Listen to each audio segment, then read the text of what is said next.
G'day, legends. Welcome back to Roadside, presented by Zwift. This is the Giro Liftout, our special show recapping every 3 or 4 stages of the Giro d'Italia. We're in the second week right now, Tommy. We had a spicy stage 11, which was very juicy. We had a wet and wild TT that's been concluded with a surprise winner.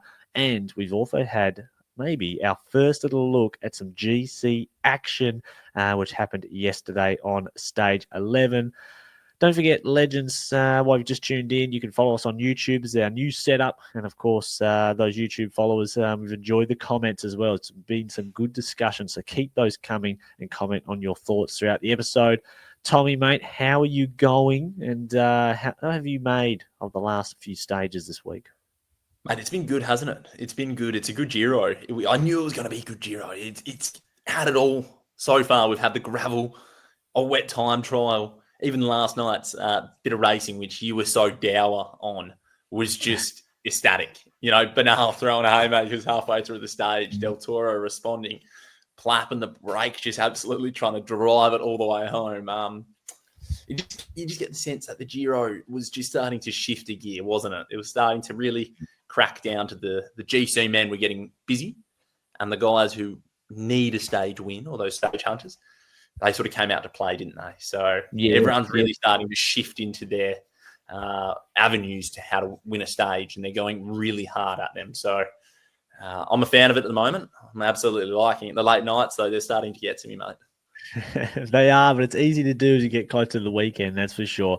I do like how you start to see the names pop up who you know are going to be those riders fighting to be in the break in the third week and of course, the second half of this second week. And like we saw Nairo Quintana on stage 11, he was popping off. We saw Wout Poels there. We haven't yet seen Scaroni. Zana was jumping. We know Plapp, he might have one more go before the third week because, of course, there are different stages in the third week. But it is good to see that take shape. And, you know, that stage 11, the San Pellegrino Mountain, that was fantastic. That was probably the best racing we've had all tour so far on the mountain. But, you know, I mentioned in our last episode how I thought the stage designs were kind of poor for this week, and I still stand by it. It was a good stage on stage 11, but that climb was 100 Ks into the stage, and then there was another 80 kilometers until the rest of the finish. And so Bernal was attacking with Ineos. We love that. But once you attack, what happens after that? You descend, then there's a nice flat section, everybody comes back. And that's what happened on the stage. It was about 60 riders came back after San Pellegrino. So I would have loved to have seen stage 11 have either a climb preceding the San Pellegrino or another steep climb just after San Pellegrino. I think it would have helped just to facilitate more GC action, and we probably would have only got 10 riders going to the line at the end. But it did spice it up, and I'm happy we saw it. Well, make sure you write your piece to the race director, mate, getting in the La Gazzetta del Sporto, mate. They might pay attention to you. Let them know for next year that you've got some ideas. But, mate, there's always plenty of news that happens at the Giro. What's been going on? Yeah, well, like we all know, it is where the agents do their wheeling and dealing. And we talked about the rumors in our last episode. Who were we talking about that was rumored? It was Decathlon going hard. They were going to be picking up Benoot and Toy. So they were making a run of things as well as Q36.5. So yes. Some of the checkpoints are coming out for those riders. And you reckon it's Astana, XDS Astana, who are making a run. So the big movers at the moment that are rumored, Tommy, the big movers are Astana, XDS. We know they are on a hunt for points. They've been so successful this year, and I think they are now out of that relegation zone as it stands. But they are going very hard with a big offer with Dylan Groenewegen. Of course, they want that marquee sprinter to help get them points to continue them into the next relegation era. And that's an interesting one because Groenewegen's currently at the Tour of Hungary, and he got a stage win there with Jayco. And it makes it very interesting because at the very same time, Jayco are rumoured to be looking at Sam Welsford, whose contract is up at Bora Hansgrohe this year. And when you just look at it from black and white, maybe Sam hasn't got the results at the top level he would have liked so far at Bora, and Groenewegen might be just on the cusp of his career declining, perhaps. And with Sam being the Australian, it doesn't look like the worst move if this was to transpire. Yeah, it's not the end of the world, is it? It's kind of one of those ones where you think, oh, this is always going to eventuate, that sort of move. It kind of does make sense, I think, for XDS when they had Cav and they built out a lead-out train around and they built it around with these really big units. And yeah, when Cav retired, they failed to fill that role immediately with a big-name sprinter. You know, they've got Case Bowl, they've got Aaron Gate, but they don't have a Groenewegen who, you know, is just a big lump of a lad who you take him to, you know, Paris-Nice or wherever you're going and you can run top fives with him. So every team needs a sprinter like that. And every team who's a middle to bottom end team need a sprinter like that. And that's what, you know, the 3 years of relegation has taught managers that sprint top fives, God, they're worth their weight in gold. They are, and that new Chinese money coming from XDS, which is of course the Chinese bike manufacturer, which is a huge, like $1 billion bike manufacturing company. They are the ones bringing the big dollars in. I reckon that contract, if it does go ahead for Groenewegen, that will be his biggest one yet, and he has not been on any small contracts throughout his career. The big DG, big dollar sign. So. The next bit of news as well, which we did touch on, it rolls on from our last episode, Tommy, so it looks like the news roundup is really rolling off the back of Roadside at the Giro Liftout, is that the stage 21 of the Tour de France, we talked about it, the Montmartre climb being included in the Champs-Élysées stage. We said it was around 4Ks from the finish, the final ascent. It has been confirmed it will be 6.1 kilometers, the last ascent up the Montmartre climb. 6.1 kilometers before the finish onto the Champs. So that will be 3 times of the ascent, with the last one, 6Ks from the finish. And we've already had some of the big names ask the question, like Jonas Vingegaard, what their thoughts are on it. Vingegaard didn't like it. He questioned the safety. Wout van Aert questioned the safety, didn't like it. They're not winning my sets for me, mate. They're not winning mindsets from these riders. Come on. Say what you've written down. What is it? Loser mentality. You are going so hard at this. You don't you feign your true intentions here. You are just calling it how you think you're saying it. It's loser mentality from Jonas Vingegaard and Wout as well. And anyone who thinks this, they're worried about this stage not being safe. If the Montmartre climb is good enough for an Olympic level road race, for a one-day stage race, I think it's good enough for a Grand Tour. There's no difference between a one-day road race and a Grand Tour. In fact, you could argue that a one-day road race is even more dangerous because there are more fresher riders contending. So that's just my point of view. If you ask Pogacar, if you ask Tom Pidcock, if you ask Van der Poel, they're going to say, love it, bring it on, because they just race whatever's in front of them versus... maybe Wout and Vingegaard are not the right cyclists to ask that question because they have had some bad luck with crashes, etc. But what did Philipsen said? Did they ask Philipsen? Oh, mate. So it's come out today. Everyone's just been, like you just said, asking the question. And it depends on who you put it to. You put it to Wout and Jonas. And at the moment, safety's at the forefront of their mind. That's kind of where they're at. We get it. They've gone and someone's put the question to Philipsen. Philipsen's turned around and said, why are they doing this? I'm a sprinter. They're breaking tradition. They put it to Kittle recently as well. Breaking tradition. He's not racing his bike anymore. He just, so Christian Prudhomme, the race director, they put it to him most importantly, and he turned around. He's just like, I think he said it quite well. He said it quite poetically. He said when they first introduced, the Col de Tourmalet into the Tour de France all those years ago, all the riders, now it's been built as this icon and this mythical legend in the Tour's history. And I think this, for maybe Christian Prudhomme, he wants this to be maybe his add-on to the Tour, his addition, the thing that he's brought and he might leave behind. So there could be a bit of self-indulgence there. Wait and see, but it's on the books. It's going to happen, whether or not Wout, Jonas, or Remco, I might add, like it or not, they're going to be racing on it.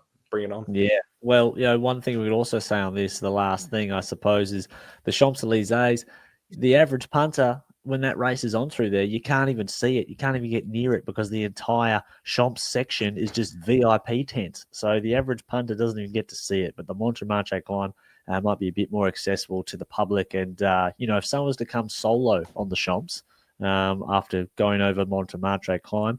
They might even get close to nabbing my KOM running segment that I picked up last year when I was over there. So anyway, we'll see how it goes, but I'd like to shake up. Don't forget to follow us on the socials on YouTube, and of course, follow us on Spotify and Apple if you listen audibly, and Instagram, of course, at the Press Room Podcast or Roadside. Search it up. Let's get into this Giro lift out, Tommy. Enough of the news. This is Roadside presented by. So, Tommy, the top 10 of the GC stands as you just cough into the mic there. He's just getting sore. It's 10 past 9 here. Tommy's coughing off a lung. The top 10. Too many lung lollies. We still have Del Toro, who is looking $1 million. A little bit nervous, but he's looking $1 million leg-wise. From UAE, so he's in the Maglia Rosa. He's got a 31-second gap to Juan Ayuso, his teammate, who's looking more and more frustrated each day that he is not in the leader's jersey. The cat killer, Antonio Tabiri, is in third place, 1 minute back. Then you've got Simon Yates, of course, Visma, Roglic, 124 back, Carapaz, Ciccone, McNulty, Adam Yates, and Timon Arisman from Ineos, and we've got Bernal sniffing a little bit further behind there. So that's the top 10 as it stands. Carapaz taking a great stage victory this week. Really like that. That's a classic Carapaz move.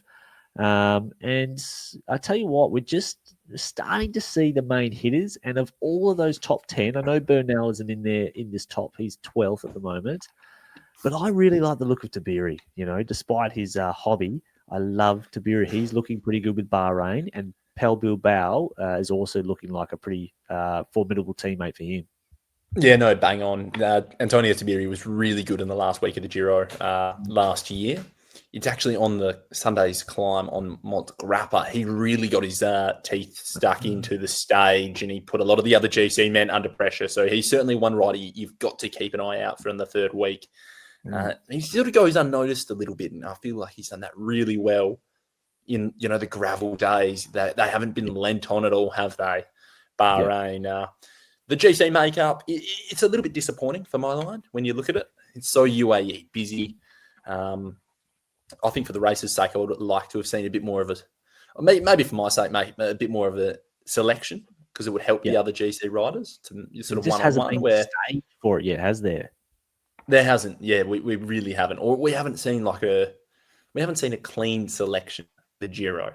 We saw time gaps emerge on stage 9, the gravel, but that was always, riders losing time until I think the only person who really gained time on the front foot was Ayuso, Yeah. So from that sense, and also the time trial, which we saw last night, which was won by Dan Hule, which was his first first Grand Tour victory. It's been a case of all these GC guys just making sure they don't get it right. Don't get it wrong, rather. They're just so scared of getting it wrong. And we've seen guys get it wrong, even Roglic crashing before the Giro, before the TT, but now crashing in the time trial. All these guys are just so scared of getting it wrong that no one's really taken the race away from anyone else, have they? Yeah, they haven't. And they just haven't been able, there's no chance to do that. The hardest climb the riders have faced in this Giro so far was San Pellegrino on stage 11. And the toughest climb they'll get to actually have any action is on stage 15. And that's where my frustration comes in this parkour design so far. The riders want to race. Bernal's attacking on a climb that finishes with 100 Ks to go with no more climbs after it. That's how keen they are to shake it up. But the course has not allowed them to it. But it provides another story to really look at. We're seeing that inner fight of the UAE riders, and we've got Del Toro and Ayuso first and second, and we've got McNulty and Yates also there. And I've heard a little bit of talk from the peloton this week, Tommy, that there is in fact a little bit of juice going on between the teammates at UAE, and it's not that they all want to be the leader for the Maglia Rosa. It's that many of them think they can win a stage quite easily if they weren't in a team role. And there's been chances to do so in their opinion. So, this is what they get paid for, the UAE. You get paid over and above market rate because you're going to be a teammate. And maybe they just need to remember that, some of those teammates. But we are looking ahead, by the way. Sunday, you mentioned Mount Grappa. That's one of the climbs included on Sunday's stage, and that's probably going to be our next GC shake-up. We've got the Mount Grappa climb, which is 5.7 kilometres at 11%, and this stage is on Sunday, by the way. And then it goes into another 5.5k climb at 9%, which tops out about 20k's from the finish. So I reckon we're going to see, I think we're going to see some GC action then, mate. And the question is Roglic going to be up to the fight? Because he looks a little shaky.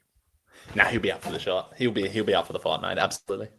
Roglic, I think Roglic is a different cut of cloth, mate, in the GC world. You know, he's from that age where you bide your time. You know, you're a test cricketer. None of this T20 rubbish. You bide your time and you eke out seconds where you can. And he will do that where he can, you know. And I think he will be just so patient.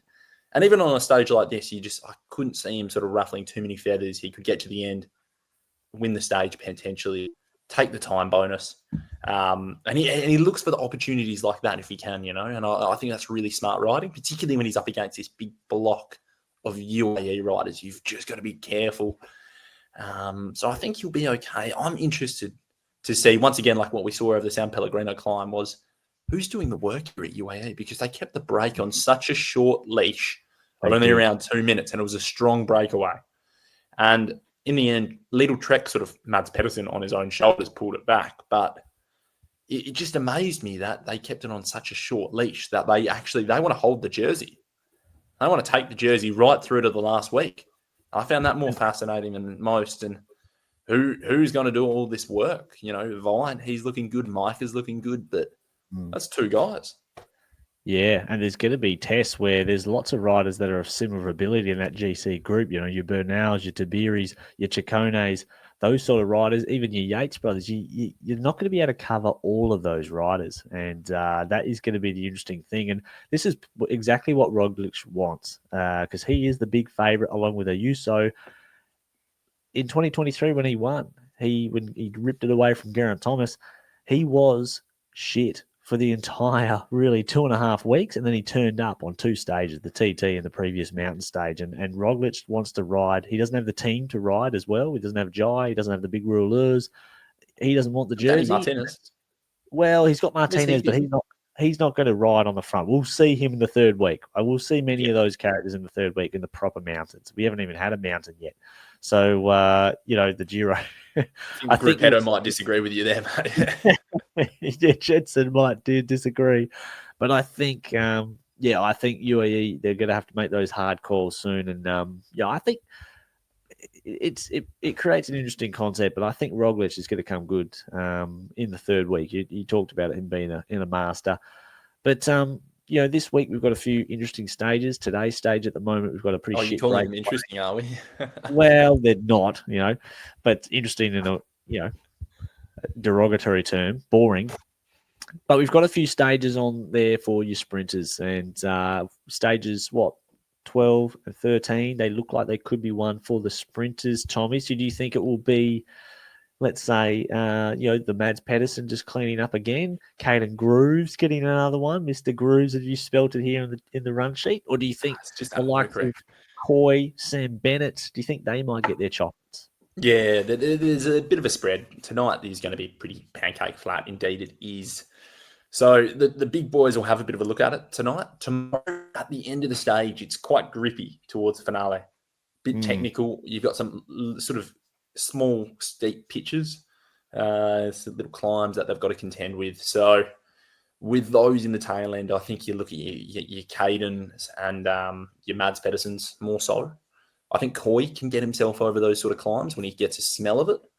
But at the moment, it's fascinating because you would have said Wout would just mop up a stage like that. But at the moment, he's still finding his legs, at least his top-end speed as well. So Wout would be looking to get Coy to the finish of one of those. And Pidcock, on the other hand, he's going to try and make it hard. And he's had a pretty disappointing sort of opening 10 or so stages, haven't they, over at Q36.5.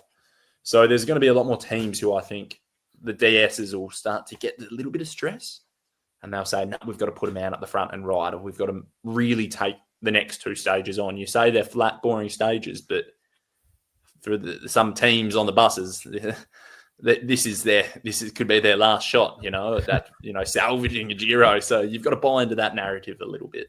You're right, especially the riders who are in the break right now on stage 12. You've got who do we have? You've got Mr.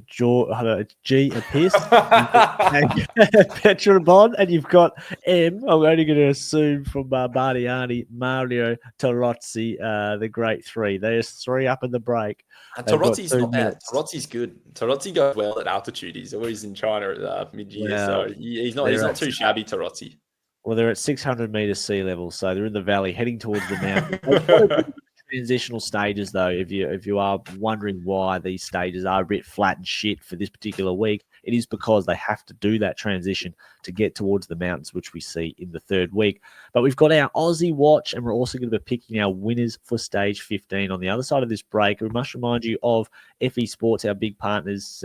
We gave away the Magine this week, by the way. P515 power meter. It actually went to a under 17 rider on the east coast of Australia. Good. Ryan Underwood. So I've got his details. We'll be sending them away. And I've actually commentated on Ryan a few times as an under 15, once at the Bay Crits, the last Bay Crits to attend.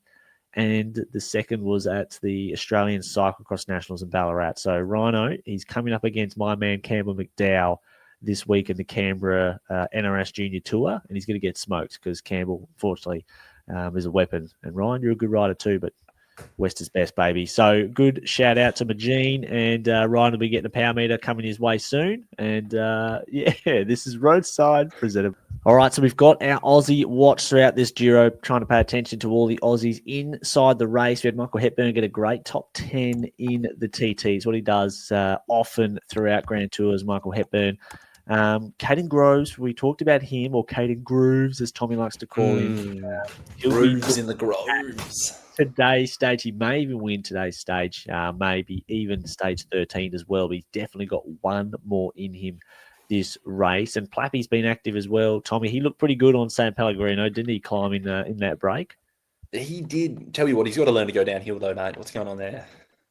Well, there's room for improvement everywhere. But, yep, absolutely. There's one or two stages left for Plappy before I think he goes into team helper mode with Harper in stage 3. And what about the plow? Mr. Timmy, where's he at on the GC with Plow Watch?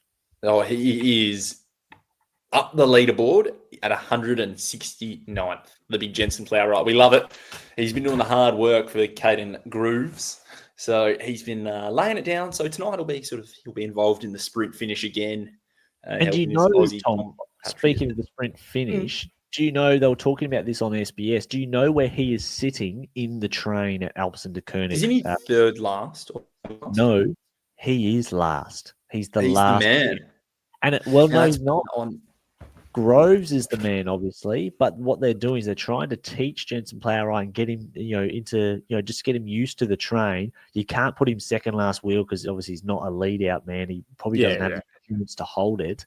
He's not third last man because he's not that rider, but give him the last wheel. That means the sweeper, so nobody can sit on Caden Groves' wheel, and he can hold the wheel. We all know Jensen Plow, he's loves hectic fighting and all of that sort of stuff, so he'll never lose the wheel, which means your sprinter will never have their competitor on the wheel. And if he does happen to drop it, that means it won't really hamper the team. Rather, if he drops the wheel in third or fourth position, that would hurt the team's lead out. So it's quite a clever design, and it allows Plow to get a real good look at how the train works.